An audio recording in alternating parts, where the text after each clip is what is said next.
योगी आदित्यनाथ जी तो बुलडोजर चलाने की बात करते हैं, उस पर भी अभी चर्चा करूंगी। बुलडोजर कब चलेगा, बड़े भैया पर कार्रवाई क्यों नहीं हो रही है। लेकिन जब ये सारी चीजें सामने आई, अगली तस्वीर पर जाइएगा, जब ये सारी चीजें सामने आई तो योगी जी सदन में खड़े होकर तस्वीर खेलने लगे, वो तस्वीरें दिखाने लगे। अब तस्वीर खेलिएगा तो बात बड़ी फैलेगी, क्योंकि ये विभोर राणा है, ये भी इस पूरे गोरख धंधे, इस पूरे स्कैम में शामिल है। तस्वीर देख लीजिए किसके साथ है, उत्तर प्रदेश के उप मुख्यमंत्री और स्वास्थ्य का जो कार्यभार संभालते हैं ब्रजेश पाठक जी के साथ। अगली तस्वीर जो है बीजेपी, उत्तर प्रदेश में कोडीन नाम की कफ सिरप धड़ल्ले से बिक रही है। क्या पंसारी, क्या पानवाला, हर जगह 40-45 रुपए में एक बोतल मिल रही है, जिससे लोग जबरदस्त नशे का शिकार हो रहे हैं। धड़ल्ले से यह बिजनेस चल रहा है, बच्चे इस लत का शिकार हो रहे हैं, लेकिन परिवार उजड़ते जा रहे हैं। और इसीलिए किसी भी तरह का एडिक्शन, किसी भी तरह की नशे की लत एक बहुत गंभीर विकराल समस्या है देश के सामने, और उस पर चर्चा जरूरी है। क्योंकि आज की तारीख में चाहे स्कूल के कैंपस हो, चाहे कॉलेज के कैंपस हो, चाहे सड़कों पर बड़ी आसानी से हर तरह का नशा, पहले चरस गांजे की बात होती थी, अफीम की बात होती थी, फिर सूखा नशा, केमिकल्स, अब कफ सिरप धड़ल्ले से बिक रहा है। और धड़ल्ले से यह गोरख धंधा उत्तर प्रदेश में फैल रहा है। उत्तर प्रदेश में इसका किंग पिन, जिस व्यक्ति ने, जो इसका मुख्य अभियुक्त है, वो शुभम जायसवाल नाम का एक आदमी है। वो प्रधानमंत्री नरेंद्र मोदी के संसदीय क्षेत्र वाराणसी से आता है। उसने 500 करोड़ रुपए पिछले 5 साल में कमाए, और पिछले 5 साल में उसका ये गोरख धंधा ऐसा पनपा, ऐसा फूला कि उत्तर प्रदेश से बिहार, बिहार से बंगाल, बांग्लादेश, नेपाल तक ये फैला। और वो अकेला नहीं है, और उसकी मैं फोटो दिखाना चाहती हूं। पहले ये शुभम जायसवाल नाम के व्यक्ति हैं, प्रधानमंत्री के संसदीय क्षेत्र वाराणसी से आते हैं। जरा इनकी दूसरी फोटो भी दिखाइए। ये जिसके साथ बैठे हैं, इन पर अभी जरूर चर्चा करूंगी। धनंजय सिंह इन महानुभाव का नाम है। अगली फोटो दिखाइए। ये जो व्यक्ति दो खड़े हुए हैं, एक इसमें से अमित सिंह टाटा है, एक आलोक सिपाही है। ये बड़े रसूख वाले लोग हैं, एक बर्खास्त सिपाही है पुलिस फोर्स से, और एक अमित सिंह टाटा है। ये धनंजय सिंह जी के साथ खड़े हुए हैं। ये सब लोग इस गोरख धंधे में शुभम जायसवाल के साथ पार्टनर थे। शुभम जायसवाल ने 500 करोड़ कमाए, तो इन्होंने भी करोड़ों कमाए हैं। इनको धनंजय सिंह अपना छोटा भाई बताते हैं। जरा नेक्स्ट फोटो पे जाइए। ये सब उनके साथ की तस्वीरें हैं जो आपको दिख रही हैं। अब इस पे रुकिए जरा। धनंजय सिंह को आप में से कुछ लोग बाहुबली, कुछ माफिया, कुछ डॉन भी कहते हैं, लेकिन मेरे लिए तो अगली तस्वीर पे जाइए। मेरे लिए धनंजय सिंह बीजेपी के घटक दल जनता दल यूनाइटेड के राष्ट्रीय महासचिव हैं। अगली फोटो दिखाइएगा। और वो नीतीश जी के बड़े ही उनके साथ प्रगाढ़ संबंध है। ये जनता दल यूनाइटेड के राष्ट्रीय महासचिव धनंजय जी, जिनके ऊपर विशेष कृपा उत्तर प्रदेश के मुख्यमंत्री योगी आदित्यनाथ जी की रहती है, बाहुबली, माफिया, डॉन और तमाम शब्दों से उनको आप और आपके साथी नवाजते। मेरे लिए तो ये बीजेपी के घटक दल के राष्ट्रीय महासचिव हैं, जिन पर बड़ी कृपा बरसती है दिल्ली से लेकर लखनऊ तक।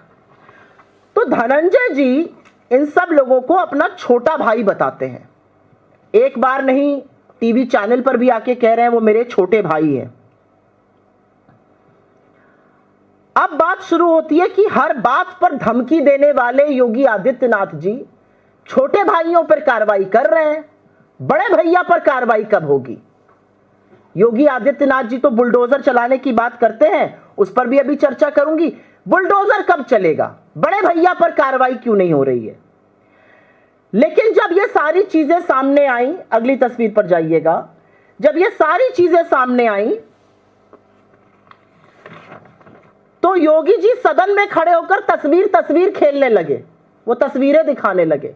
अब तस्वीर खेलिएगा तो बात बड़ी फैलेगी, क्योंकि ये विभोर राणा है, ये भी इस पूरे गोरख धंधे, इस पूरे स्कैम में शामिल है। तस्वीर देख लीजिए किसके साथ है। उत्तर प्रदेश के उप मुख्यमंत्री और स्वास्थ्य का जो कार्यभार संभालते हैं ब्रजेश पाठक जी के साथ। अगली तस्वीर जो है बीजेपी के राष्ट्रीय महासचिव अरुण सिंह जी के साथ है। तमाम अगली तस्वीरें हैं जो बीजेपी के तमाम नेताओं के साथ हैं। तस्वीरें दिखाते जाइए, कलई खुलती जाएगी। ये विभोर राणा जी हैं, इनकी कुछ तस्वीर योगी जी खड़े होकर सदन में दिखा रहे थे, कलई यहां खुल रही है। बीजेपी के तमाम लोगों के साथ उनकी तस्वीर है। तो तस्वीर खेलने पर आएंगे तो नीरव मोदी और मोदी जी की तस्वीर आ जाएगी। तस्वीर खेलिएगा तो मोदी जी और मेहुल चौकसी की आ जाएगी। तस्वीर मत खेलिए, लेकिन तस्वीरें कुछ बयां कर रही हैं, उसको जरूर देखिए। अब बात करते हैं, please go back to the main, thank you. अब बात करते हैं उत्तर प्रदेश में क्या हो रहा है। जब योगी जी तस्वीर खेल रहे थे तो उन्होंने एक बात और कही कि उत्तर प्रदेश में ठोक कर कार्रवाई की जाएगी, ठोस कार्रवाई की जा रही है और अभी तक कोई मौत नहीं हुई है। मतलब कितनी हैरानी की बात है कि उत्तर प्रदेश के मुख्यमंत्री, सूबे के मुख्यमंत्री को यह राहत है कि अभी तक कोई मौत नहीं हुई है। जब कोई मरेगा तभी संगीन मामला बनेगा, तभी बुलडोजर निकलेगा। किडनी खराब हो रही है, नशे के लोग शिकार हो रहे हैं, बच्चे अस्पतालों में भर्ती हो, उससे कोई मतलब नहीं, अभी तक कोई मरा नहीं। और दूसरा, ठोक कर कार्रवाई हुई। अब इस ठोक कर कार्रवाई पर जो लीपापोती हुई, पहले उसकी बात कर लेते हैं। कुछ छोटे मोटे लोगों को गिरफ्तार कर लिया गया, कुछ ट्रक बरामद कर लिए गए, कुछ गोडाउन पर छापे पड़ गए। इसीलिए सवाल उठता है, कहां है शुभम जायसवाल? ठोक कर कार्रवाई कर रहे हैं ना, शुभम जायसवाल कहां है? कहां है धनंजय सिंह? उनके छोटे छोटे भैया बड़े बड़े कारनामे कर रहे हैं, तो बड़े भैया पर कार्रवाई कब होगी? और इसलिए इस मंच से और आपके माध्यम से कुछ जरूरी सवाल उठते हैं। कार्रवाई तो आप बाद में करिएगा। 5 साल से आपकी नाक के नीचे एक गोरख धंधा चल रहा था जो जौनपुर, गाजीपुर, गाजियाबाद, कानपुर से शुरू होते होते अंतरराष्ट्रीय हो गया। आपको भनक भी नहीं लगी इसके बारे में? 5 साल में 500 करोड़ कमाने वाला शुभम जायसवाल, जब मामला सामने आया, प्रधानमंत्री के संसदीय क्षेत्र का व्यक्ति शुभम जायसवाल देश छोड़कर भाग गया या भगा दिया गया। 500 करोड़ जिस व्यक्ति ने कमाए, उस पर अब आंख में धूल झोंकने के लिए 50,000 का इनाम घोषित हुआ है। तो भागने में मदद किसने की? तीसरा सवाल, एसटीएफ इस मामले की जांच कर रही है और यूपी एसटीएफ के तो जितने गुणगान किए जाए कम है। आप में से तो कुछ साथी जानते हैं, 9-9 किलोमीटर हवाई चप्पलों में पैदल चल के एनकाउंटर करती है यूपी एसटीएफ। तो यूपी एसटीएफ इस मामले की जांच कर रही है, लेकिन तमाम तार यूपी एसटीएफ से जुड़े हुए बताए जाते हैं। तो वो कौन सी निष्पक्ष जांच कर रही है? वो भगा रही है, वो लीपापोती कर रही है, या वो सच ढूंढ रही है? ये मुझसे बेहतर आप पूछ सकते हैं और जान सकते हैं। ये छोटे छोटे लोगों की गिरफ्तारी करके किसको बचाया जा रहा है? कौन है वो बड़ी मछलियां जिनको इसमें बचाया जा रहा है? रसूख वालों पर कार्रवाई कब होगी? धनंजय सिंह जिनको छोटा भाई बताते हैं, तो बड़े भैया पर कार्रवाई कब करिएगा? भाई बात बात पर योगी जी को बुलडोजर बड़ा पसंद है, मुझे नहीं पसंद है। मुझे लगता है बुलडोजर जो है वो अदालतों पर ताला लगाने का काम करता है। लेकिन क्योंकि योगी जी को पसंद है, तो योगी जी से इस मंच के माध्यम से आपसे पूछते हैं कि बुलडोजर का डीजल खत्म हो गया है या बुलडोजर का ड्राइवर भी कोडीन पीकर नशे में लुत्थ पड़ा हुआ है? कब चलेगा आपका बुलडोजर? और फिर सवाल आता है उत्तर प्रदेश के बाहर केंद्र सरकार पर। केंद्र सरकार इस पर चुप क्यों है?